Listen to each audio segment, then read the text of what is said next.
खुल्लम खुल्ला बिहार की राजनीति अब सड़क पर आ गई है और मीडिया के द्वारा ये आम लोगों तक पहुंचाई जा रही है।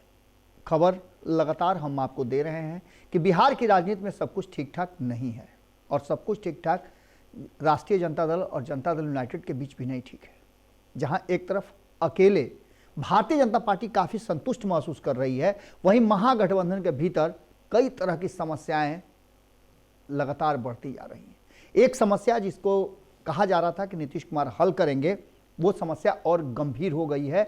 और जो हम लगातार आपको बता रहे थे कि उपेंद्र कुशवाहा वर्तमान जो जदयू का प्रारूप है उससे खुश नहीं है। नीतीश कुमार के फैसले पर भी उन्होंने उंगली उठाई थी और वहीं सरकार में राष्ट्रीय जनता दल के रहते हुए नीतीश कुमार का साथ देते हुए जिस तरह के बयान आए उसको लेकर के भी उन्होंने आपत्ति दर्ज कराई थी।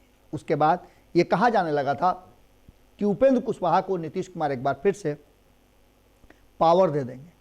ये इतना पावर बढ़ गया कि उपेंद्र कुशवाहा ने उप मुख्यमंत्री तक की बात कर दी और 14 के बाद बिहार की राजनीति में एक बड़े बदलाव की भी बात की। यहाँ तक कि सुधाकर सिंह पर फैसले को लेकर के भी उपेंद्र कुशवाहा ने अपनी बात रखी।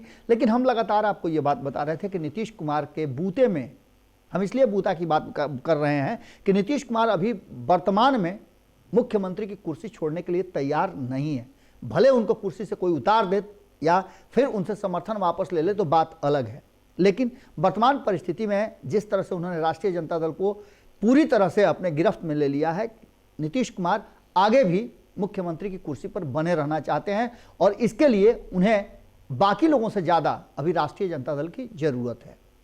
आप समझ सकते हैं कि ऐसी स्थिति में उपेंद्र कुशवाहा के बयानों पर नीतीश कुमार निश्चित रूप से सहज तो होंगे नहीं। इससे पहले भी जब पार्टी के विलय की बात हो रही थी तो उपेंद्र कुशवाहा ने मजबूर किया था नीतीश कुमार को, जब नीतीश कुमार को यह फैसला ऑन पब्लिक रिकॉर्ड करना पड़ा था, पब्लिक डोमेन में रखना पड़ा था कि विलय जैसी कोई बात नहीं है। लेकिन इसके बाद भी लगातार ये चर्चा हो जाना कि नीतीश कुमार, हमने खबरों में आपको पहले ही बताया था कि एक निजी चैनल से बातचीत के दौरान नीतीश कुमार ने और उपेंद्र कुशवाहा ने जो बातें रखी वो विवाद का सबसे बड़ा कारण बन गया है। आज 12 तारीख है और 14 तारीख को उपेंद्र कुशवाहा ने दही चूड़ा का भोज दिया है। उस भोज से ठीक पहले नीतीश कुमार और खास करके देखा जाए तो उपेंद्र कुशवाहा के बयानों में जितनी तल्खियां आ गई हैं और जिस भाषा में दोनों बात कर रहे हैं वो काफ़ी महत्वपूर्ण है। और ये कहा जा रहा है कि ऐसी स्थिति में उपेंद्र कुशवाहा भी बर्दाश्त करने की स्थिति में नहीं है। दही चूड़ा के भोज की औपचारिकता पूरी हो रही है। हमने देखा कि उनके आवास पे, जो सरकारी आवास है उपेंद्र कुशवाहा का, उसमें सजावट भी शुरू हो गई है, उसमें लोगों के आने जाने की व्यवस्था भी शुरू हो गई। दही कौन देगा, चूड़ा कौन देगा, ये सारी बातें लगभग तय हो चुकी हैं। इन सब के बीच दूसरी तरफ हमने आपको ये भी बताया था कि राष्ट्रीय जनता दल भी उसी दिन दही चूड़ा का भोज आयोजन कर रही है और हमने ये भी आपको बताया था कि नीतीश कुमार किसके दही चूड़ा भोज में शामिल होते हैं, किसे कितना समय देते हैं और आत्मीयता कहाँ दिखाते हैं, क्योंकि ये वही नीतीश कुमार हैं जो इफ्तार के समय में पैदल पैदल चल करके राबड़ी आवास पहुंच गए थे। चर्चाएं तो उसी समय हो गई थी कि नीतीश कुमार आगे क्या करने वाले हैं।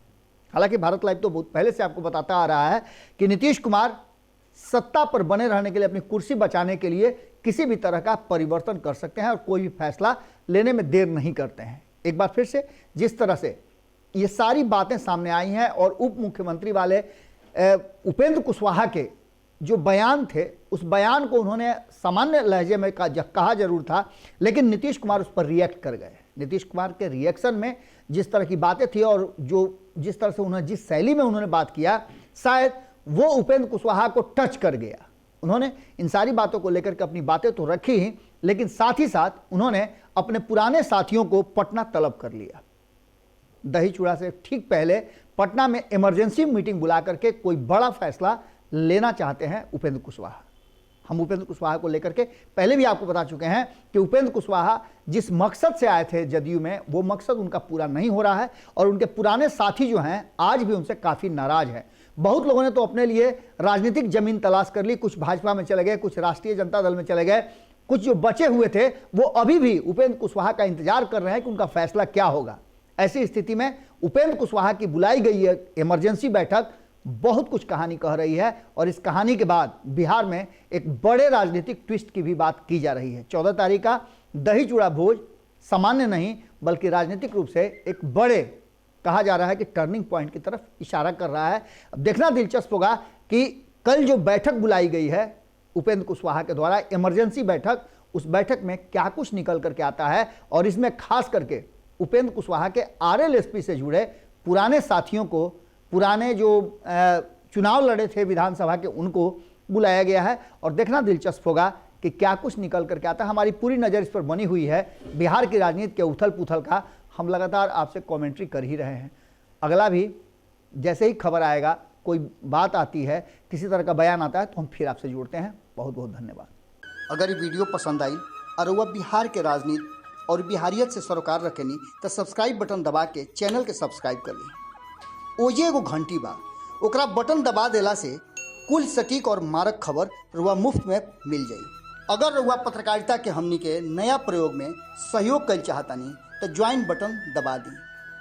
पेटीएम नंबर नोट कर ली 9386816700। धन्यवाद।